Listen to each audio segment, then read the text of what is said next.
자, 독해지문 문제풀이 순서를 넣어드렸는데, 자, 우리는 주구장창 하루 종일 문제를 풀 수 있는 사람이 아니라 제가 앞에서 시간 정해드린 것처럼 총 40분 동안 각 파트당 10분씩의 시간을 갖고 최대한의 문제를 풀어서 점수를 내야 되는 사람들이기 때문에 이 문제를 풀 때는 좀 전략이 필요하지. 자, 그런데 학생들이 이 자격증 공부하시는 분들은 굉장히 꼼꼼하신 분들이 많아요. 그 꼼꼼함이 영어로 가면 그 질병이에요. 왜 질병이냐? 나는 지문 전체의 내용을 다 이해하지 않으면 문제를 풀 수가 없어. 이렇게 된다고. 근데 그 꼼꼼함은 절대 영어 문제에서는 발휘하면 안 돼요. 절대 안 돼. 그러니까 여러분은 독해 문제를 풀 때 일단 모르는 건 넘길 수도 있어야 되고, 그 다음에 지문 전체를 다 해석해서 정답을 골라야지는 꿈도 꾸면 안 돼. 우리가 10분 안에 각 파트당을 풀어야 되는데 지문 해석 다 하는 것만으로도 10분 지나갈걸요. 그렇게 꼼꼼하게 해석하면. 그래서 문제를 풀 때는 절대 지문을 먼저 해석하겠다는 생각은 하지 마시고 제일 먼저 버려야 되는 생각이고, 자, 처음에는 여기 적어드린 것처럼 제목을 확인하셔야 돼. 이 지텔프 독해의 파트 1에서부터 파트 3까지는 다 제목이 있어요. 편지 지문은 제목이 없지만. 자, 제목을 먼저 확인해요. 자, 그래 놓고 첫 번째 단락에서는 항상 제목에 대한 설명이 들어가거든.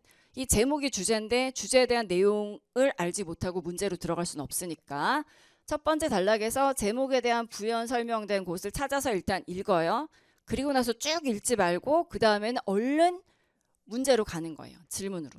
그래서 질문을 먼저 해석을 하는데 질문을 5개 다 읽는 게 아니라 이제 풀 문제들만 먼저 찾아가는 거지. 예를 들면 파트 1의 첫 번째 문제가 53번인데 자, 제목 읽었어?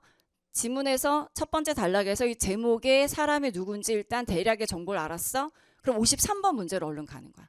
53번 질문을 읽고 그 다음에 질문이 언급된 곳을 지문에서 찾는 거예요. 즉 질문에 있는 단어를 지문에서 찾는 거야. 근데 그때 동의어로 들어가 있을 수도 있고 재수가 좋으면 질문과 똑같은 단어가 지문에 있을 수도 있어요. 자, 그래서 이 질문이 있는 곳을 지문에서 찾는 게 사실은 보통 학생들이 자격증을 공부하니까 2년에 한 번씩 영어를 보잖아요. 그러면 영어 문장이 눈에 익지 않기 때문에 요 시간이 좀 걸리는 거지. 이 질문을 지문에서 찾을 때. 그런데 쓸데없는 부분 있죠. 그러니까 이 질문에 있는 단어가 언급되지 않은 곳까지 다 해석하려고 하니까 결국에 지문을 다 읽어요 라는 얘기를 하는데 일단 내가 찾는 단어가 보이지 않아.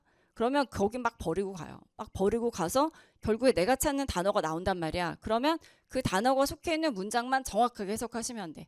그러니까 이 부분은 일단 여러분이 연습을 좀 하셔야 되는 거. 그리고 나서 지문에서 근거를 찾았으면 앞에서도 제가 강조했듯이 그 부분을 해석하는데 이때가 직해하셔야지. 정확하게 끊어서 직해해서 정답은 선택지에서 똑같은 단어를 고르는 게 아니에요. 절대 같은 내용을 찾는 거야. 선택지에서 같은 내용을 찾을 때 제가 수업을 진행하면서 보니까 어떤 실수들을 많이 하냐면 해석을 해서 선택지에 있는 정답을 고르는 게 아니라 지문에서 봤던 내용에 있는 단어가 뭐 한 2-3개 중복돼 있으면 해석도 안 하고 당연히 같은 뜻이겠거냐고 정답을 엄청나게 올라. 그 실수를 절대 하지 않으시려면 여러분들이 직해하는 연습을 꼭 하시라고. 그래서 얘는 제가 지금 넣어드린 이 3가지의 방법은 그냥 이런 게 있구나 하고 넘어가시면 안 되고 여러분들이 여러분 걸로 만들어야 돼요.